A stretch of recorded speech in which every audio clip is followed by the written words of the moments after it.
સુરતમાં આશા વર્કર બહેનોને ટીબી અને મોતિયો ચેક કરવાની કામગીરી સોંપ્યાના આક્ષેપ 150 થી વધુ બહેનો વેતનથી વંચિત રહેતા વિરોધ। આજે આશા વર્કર બહેનોએ મહાનગરપાલિકામાં વિરોધ પ્રદર્શન કર્યું હતું।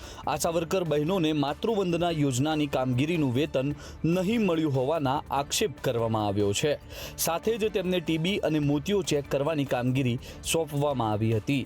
150 કરતાં વધુ આશા વર્કર બહેનો વેતનથી વંચિત રહી છે। ઓનલાઈન કામગીરીમાં મોબાઈલ ન આપ્યાનો પણ આક્ષેપ કરવામાં આવ્યો છે। અમારે ટીબીને લગતી મેલેરિયાને લગતી બધી જ કામગીરી કરવાની આવે છે। આધાર કાર્ડને લગતી આજે આધાર કાર્ડ કોણ આપે આપણને? બધી જ કામગીરી અમને કરવામાં આવે છે। ફ્રોડ થાય છે એ જવાબદાર અમે ગણીએ? અમે ડૉક્ટરને અમને મોતિયાની કામગીરી પણ કરવામાં આજે અમે ડૉક્ટર છીએ। આશા વર્કર બહેનો પગાર વધારો અને કાયમી નોકરી આપવાની માંગ કરી રહ્યા છે। જો આ માંગ નહીં સ્વીકારાય તો આગામી દિવસોમાં આંદોલન ઉગ્ર બનાવવાની ચીમકી ઉચ્ચારી છે। અમદાવાદમાં પાલડી હત્યાના આરોપીના વરઘોડા પર ફરી એકવાર સવાલો ઊભા થયા છે। આરોપીને જ્યારે લોકઅપમાંથી બહાર કાઢ્યો ત્યારે આરોપી લંગડાતો ચાલતો હતો, પરંતુ આરોપીને જ્યારે ઘટના સ્થળ પર લઈ જવામાં આવ્યો ત્યારે આરોપી સામાન્ય ચાલવા લાગ્યો। અમદાવાદમાં હત્યાની ઘટનાના રિકન્સ્ટ્રક્શન સમયનો ઘટનાક્રમ હવે ચર્ચામાં આવ્યો છે। અમદાવાદ શહેરના પાલડી વિસ્તારમાં હત્યાનો મુખ્ય આરોપી લોકઅપમાંથી જ્યારે બહાર નીકળ્યો ત્યારે લંગડાતો ચાલતો હતો અને ઘટના સ્થળે પહોંચ્યો ત્યારે આરોપી અજય ઠાકોરની ચાલ હવે સામાન્ય થઈ ગઈ। તે સીધો ચાલવા લાગ્યો અને ફરી સીધા ચાલતા અચાનક આરોપી લંગડાવા લાગ્યો। મીડિયાના કેમેરાને જોઈને આરોપી લંગડાવા લાગ્યો હોવાની ચર્ચા થઈ રહી છે।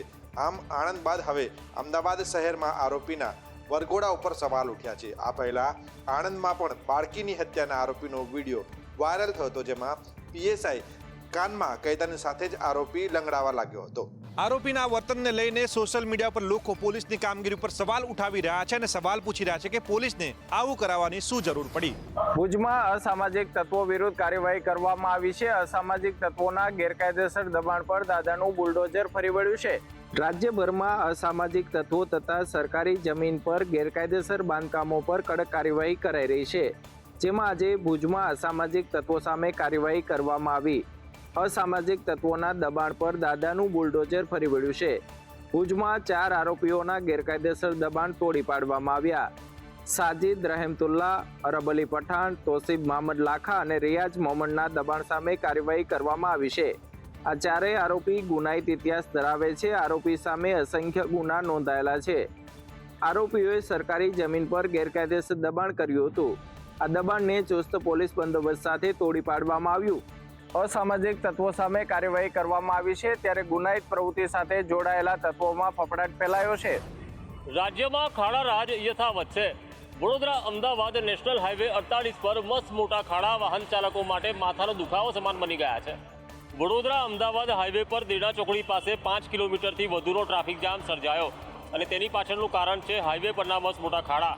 મોટા ખાડાઓથી વાહન ચાલકો પરેશાન થઈ ગયા છે। ભારે વાહનોના પાટા તૂટી ગયા હોવાની વાહન ચાલકો ફરિયાદ કરી રહ્યા છે। વાપીથી વડોદરાનો 7 કલાકનો રસ્તો હાઈવે પર ખાડાના કારણે 24 કલાકે માંડ કપાય છે। આ ખાડાના વજહથી ટ્રાફિક જામ થાય છે। હા, અને એટલે ટ્રાફિક કમસે કમ 6 કલાક ટ્રાફિકમાં ઊભું રહેવું પડે છે। આ અમદાવાદ જવું છું। તમારું આખું વાહન બી આખું નમી જાય છે, આટલું ભારે વાહન નમી જાય છે, ગાડીમાં બહુ તકલીફ થાય, પાટા તોડી નાખે ને એવું થાય છે। કેટલા દિવસથી આ સમસ્યા છે? આ લગભગ મહિનો થવા આવ્યો।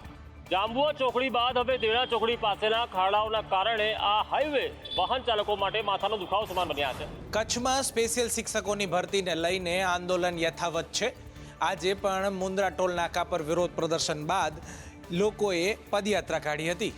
કચ્છ જિલ્લામાં છેલ્લા ઘણા વર્ષોથી શિક્ષકોની ઘટ છે। રાજ્ય સરકારે કચ્છમાં 4100 શિક્ષકોની સ્પેશિયલ ભરતીની જાહેરાત કરી હતી, પરંતુ પૂરતી ભરતી થતી નથી, માત્ર જાહેરાતો કરાઈ રહી છે। કચ્છમાં 30 થી 40% શિક્ષકોની ઘટ રહેવાની સ્થિતિ સર્જાઈ છે, ત્યારે આશાપુરા ચેરિટેબલ ટ્રસ્ટ છેલ્લા 3 મહિનાથી શિક્ષકોની ઘટ મામલે આંદોલન કરી રહ્યું છે। ગઈકાલે મુન્દ્રાના મોખા ટોલ નાકે ચક્કાજામ કર્યા બાદ આજે પદયાત્રાનું આયોજન કરાયું હતું। મુન્દ્રાથી ભુજ સુધીની પદયાત્રા યોજી કલેક્ટરને આવેદનપત્ર પાઠવી શિક્ષકોની ભરતી બાબતે રજૂઆત કરાઈ હતી। આ ઉપરાંત ઉમેદવારોને જ્ઞાન સહાયકમાં ન જોડવાની પણ અપીલ કરવામાં આવી છે। આ સ્પેશિયલ ભરતી જે કરવામાં આવી એ નામ તો સ્પેશિયલ ભરતી હતું, પરંતુ એ ખાલી માત્ર ને માત્ર છેતરપિંડી થઈ હોય કચ્છ સાથે એવું લાગી રહ્યું છે, કારણ કે માત્ર ને માત્ર કચ્છને 1100 શિક્ષકો જ પ્રાપ્ત થયા છે। સુપ્રીમ કોર્ટના ચુકાદા પછી ટેટ ફરજિયાત કરવાના મામલે હવે શિક્ષકો મેદાને આવ્યા છે। શિક્ષક સંગઠનોએ કલેક્ટર કચેરીમાં આવેદનપત્ર આપ્યા। અખિલ ભારતીય રાષ્ટ્રીય શૈક્ષિક મહાસંઘ દ્વારા સમગ્ર રાજ્યમાં કલેક્ટર કચેરીએ આવેદનપત્ર આપવાનો કાર્યક્રમ યોજાઈ રહ્યો છે. આજે શિક્ષકોએ ગાંધીનગરમાં કલેક્ટરને આવેદનપત્ર આપ્યું હતું, જેમાં સુપ્રીમ કોર્ટના ચુકાદામાં તાત્કાલિક હસ્તક્ષેપ કરવા માટે રજૂઆત કરવામાં આવી છે. જે પ્રમાણે 2010 પહેલાંના જે કર્મચારીઓ છે એટલે પૂરા ભારત દેશની અંદર 20 લાખથી પણ વધુ કર્મચારીઓની આની અસર થવા જઈ રહી છે. પરંતુ જે નોર્મ્સ બનાવ્યા છે એમાં વિભાજન કરવામાં આવેલું છે. એ વિભાજનની અંદર 2010 પહેલાંના શિક્ષકોને આમાંથી મુક્તિ આપવામાં આવી છે. આજે પૂરા દેશની અંદર 600થી વધારે જિલ્લાઓની સાથે રહી અને માનનીય કલેક્ટર સાહેબશ્રીને આવેદનપત્ર આપી અમારી વાચા માનનીય નરેન્દ્રભાઈ મોદી સાહેબ તેમાં હસ્તક્ષેપ કરી અને ન્યાયાલય સુધી અમારી વાત પહોંચાડે એ બાબતે અમારી આ વાચા છે. રાજકોટ મનપાના કોન્ટ્રાક્ટર ઉપર સફાઈ કામદારોના પગાર અને બોનસની અંદર ભ્રષ્ટાચાર કરવામાં આવતો હોવાનો આક્ષેપ લાગ્યો છે. કામદાર યુનિયનના પ્રમુખે સ્ટિંગ ઓપરેશન કરી ખુલાસા કર્યા.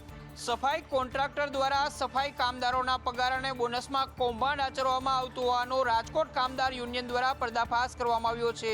ડમી સફાઈ કામદાર રાખવામાં આવતો હોવાના પણ આરોપ લાગ્યા છે. સાથે સફાઈ કામદારોનું શોષણ કરાતું હોવાનો પણ આક્ષેપ લાગ્યો છે.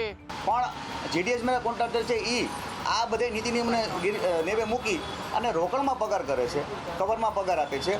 એ બાબતની અમને ફરિયાદ આવેલી એટલે અમે વોર્ડમાં તપાસ કરવા ગયા. એટલે વોર્ડમાં તપાસ કરવા ગયા ત્યારે અમને એવું હતું કે 3 વર્ષ પહેલાં જે કૌભાંડો બહાર પડ્યા, 3 વર્ષ પહેલાં જે અમે લોકોએ જે ભ્રષ્ટાચાર બહાર પડ્યા એના ઉપરથી હવે કદાચ આ લોકોએ વ્યવસ્થિત કરી નાખ્યું છે. 3 વર્ષ પહેલાં જે ફરિયાદ કરી હતી એ જ વસ્તુ 3 વર્ષ પછી પણ હાલતી હતી. મહાપાલિકાના વિપક્ષી નેતા વસરામ સાગઠિયાએ કોન્ટ્રાક્ટને લઈને પ્રહાર કર્યા છે. સાથે જ આ કોન્ટ્રાક્ટ પ્રથા બંધ કરવાની પણ તેમણે માંગ કરી છે. જામનગરમાં નવા બ્રિજના લોકાર્પણને લઈ વિવાદ સર્જાયો છે. બ્રિજ તૈયાર હોવા છતાં ખુલ્લો ન મૂકતા વિપક્ષે બ્રિજ ખુલ્લો મૂક્યો હતો. જામનગર શહેરના હાપા માર્કેટિંગ યાર્ડ પાસે બનીને તૈયાર થયેલો ઓવરબ્રિજ છેલ્લા 1 માસથી વધુ સમયથી સંપૂર્ણ તૈયાર હોવા છતાં પણ તંત્ર દ્વારા તેનું સત્તાવાર લોકાર્પણ કરવામાં આવતું નથી. બ્રિજ ખુલ્લો ન મૂકતા ટ્રાફિકની ભયંકર સમસ્યા સર્જાઈ રહી છે, જેના કારણે સ્થાનિકોમાં રોષ ફેલાયો છે. જેમાં આજે કોંગ્રેસના આગેવાનો અને કાર્યકર્તાઓએ આ મુદ્દે અનોખી રીતે વિરોધ નોંધાવ્યો. વિપક્ષ દ્વારા આજે આ ઓવરબ્રિજ પર પહોંચી લોકાર્પણ કરાયું અને જનતા માટે બ્રિજ ખુલ્લો મુકાયો. આપા માર્કેટિંગ યાર્ડ અને રેલવે સ્ટેશનને લગત ઓવરબ્રિજ છે, છેલ્લા 1.5-2 મહિના જ્યાં સંપૂર્ણપણે તૈયાર થઈ ગયો છે. અગાઉ મેં પ્રિન્ટ મીડિયામાં પણ કીધું તો અલ્ટિમેટમ આપેલું હતું કે આ બ્રિજનું લોકાર્પણ કરો ને અમે કોંગ્રેસ પરિવાર દ્વારા બ્રિજનું લોકાર્પણ કરવામાં આવશે. આજે અમે કોંગ્રેસ પરિવાર દ્વારા આવી અને આ બ્રિજનું લોકાર્પણ કરેલ છે. જોકે બ્રિજ ખુલ્લો મૂકતા જ પોલીસની ટીમો પહોંચી હતી અને નવનિર્મિત બ્રિજને ફરી બંધ કરાવ્યો હતો. સરકારી ગ્રાન્ટેડ ઉચ્ચતર માધ્યમિક શાળાઓમાં ઢગલો શિક્ષકોની જગ્યાઓ ખાલી છે, ત્યારે વર્ષ 2023માં લેવાયેલી પરીક્ષાઓમાં યોગ્ય ઉમેદવારો ન મળ્યા હતા. સરકારી અને ગ્રાન્ટેડ ઉચ્ચતર માધ્યમિક સ્કૂલોમાં ઉમેદવારો ન મળતા 851 જગ્યાઓ ખાલી પડી છે. ગુજરાત રાજ્ય પરીક્ષા બોર્ડે 2023માં લીધેલી પરીક્ષામાં ઉમેદવારો મળ્યા ન હતા. ટાટ પરીક્ષાનું સ્ટાન્ડર્ડ મુજબ ઉમેદવારો પાસ થવા મિનિમમ 120 માર્ક લાવવા જરૂરિયાત છે. સ્ટાન્ડર્ડ મુજબ સ્કૂલ શિક્ષકોની ભરતીમાં 6 વિષયમાં લાયક ઉમેદવારો ન મળ્યા, ત્યારે શાળા સંચાલક મંડળ ટાટની ત્રિસ્તરીય પરીક્ષા સામે વિરોધ કર્યો છે. કર્મચારીઓ આપવા માટે આ રીતના જે મોટા નિયમો બનાવી અને એના લીધે જે પથ્થરા વચ્ચે નાખેલા છે એ દૂર કરવાની જવાબદારી સરકારની છે, શિક્ષણ વિભાગની છે. શિક્ષકોની ભરતી ન થાય તો આગામી સમયમાં શાળા સંચાલક મંડળ લડી લેવાના મૂડમાં છે. જો શિક્ષકોની ભરતી યોગ્ય સમયે કરવામાં નહીં આવે તો હાઈકોર્ટના દ્વાર